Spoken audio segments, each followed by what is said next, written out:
Okay, today's video is about pickaroon.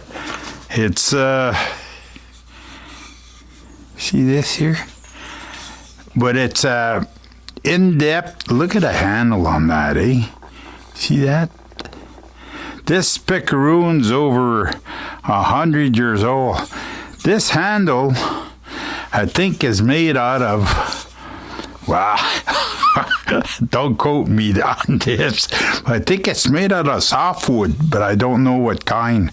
Because of the weight, it's heavy to the end, not to the handle part. See, if I put that there, the balance point, I'm getting close, but right here, see, that's, boom, right there is about the balance point of this pickaroon.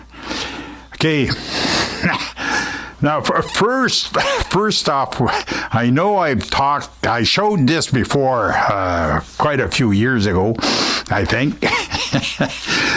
Where did this come from and how old is it? This is over 100 years old. The blacksmiths, see, this was found at, I used to work there, Eddie's, okay? Now, it's not Eddie's property because it was lost, and I found this. And where I found that, we were working, it was in a basement, eh? It was dark, eh? And then I just thought to myself, like, this is history of where this came from. It was in, we used to call that the dungeon, okay? It was dark and a gloomy place. They used to have grindstones, eh, in the 1900s. And then there was a 4 or 5 foot wide channel, and then the 4 foot pulp would come down this channel from the river, okay? There would be some people ahead on the river that would feed the wood, the smaller wood, into this trough. It ended up, I don't know what they call that, the groundwood, I think.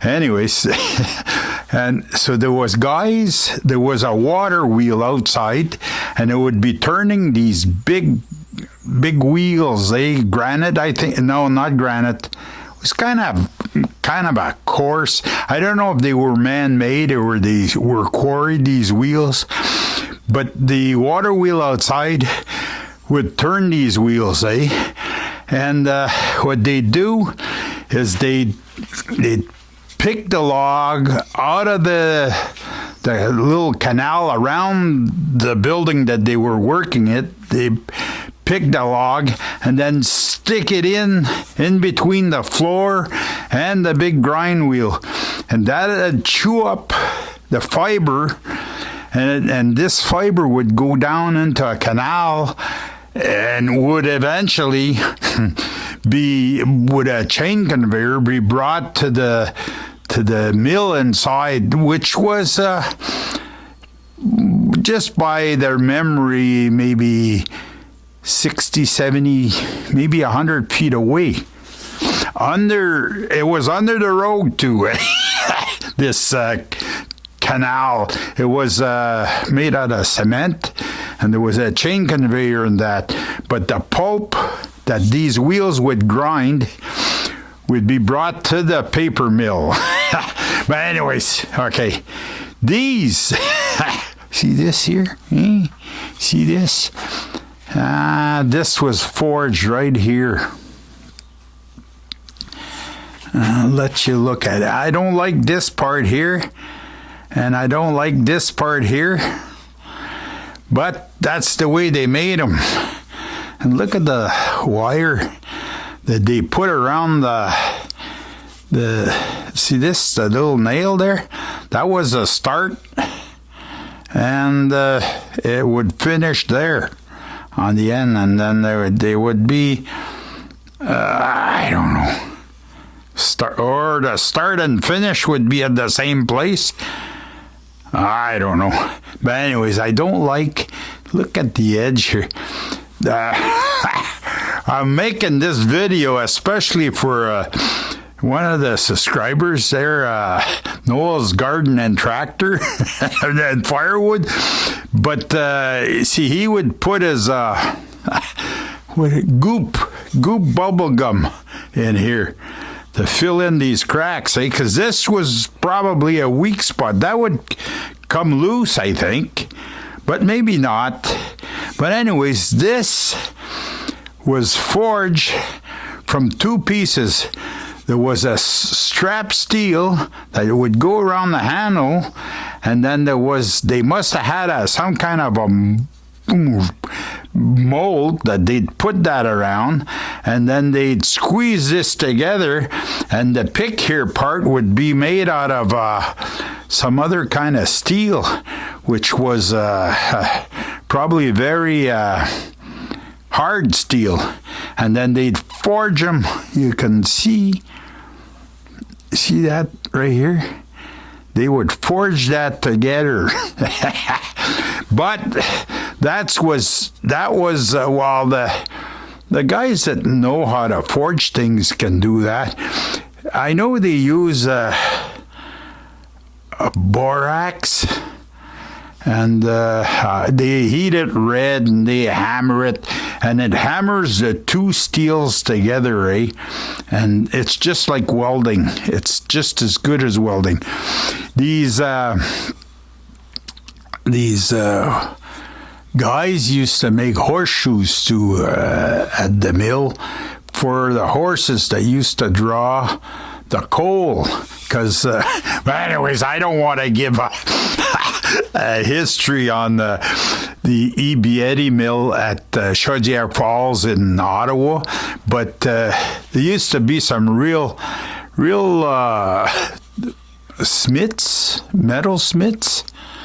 No, that's not what they call them. Forge smiths? I don't know. I don't remember what. But these guys used to work.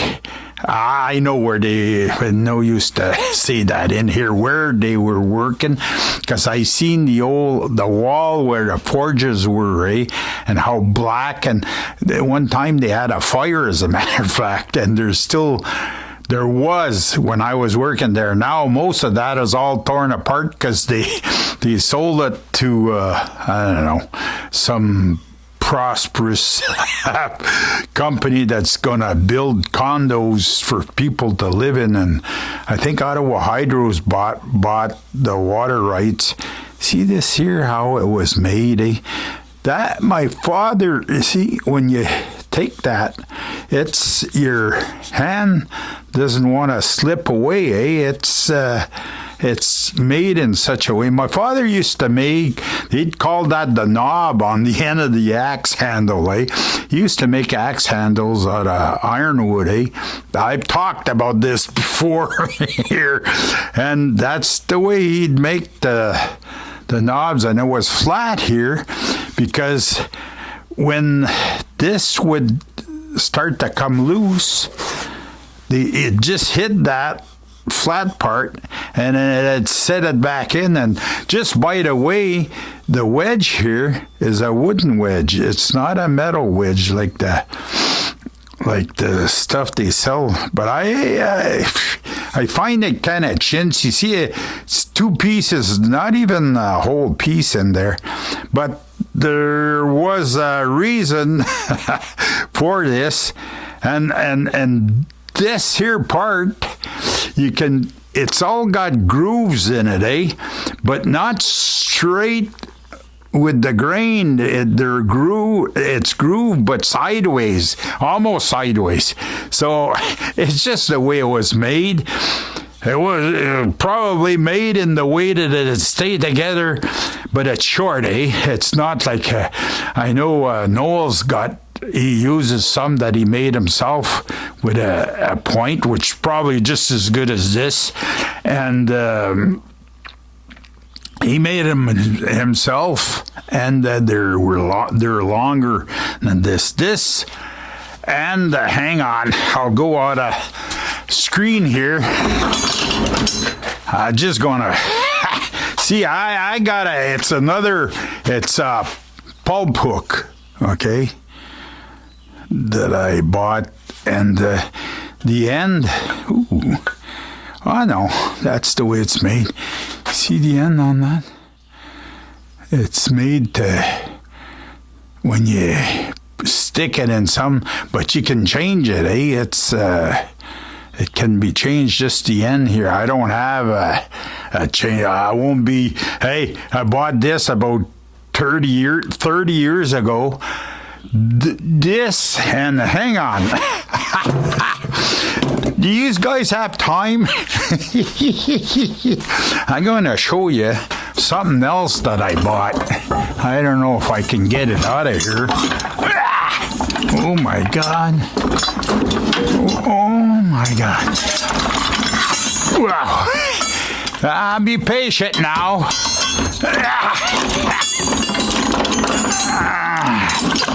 There. Hey. See this, folks? Hey.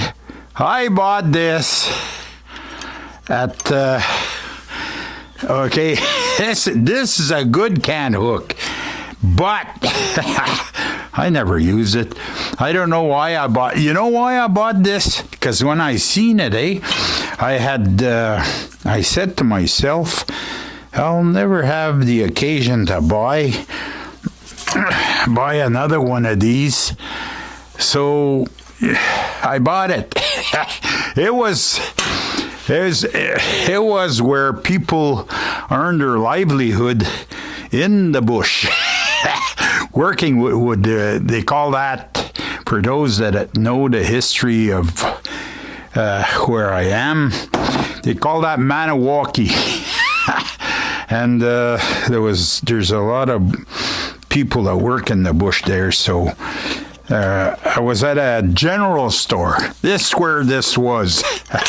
And this pulp hook, same thing, at the same time. See, they're the same color, probably the same company, but this here, I don't see,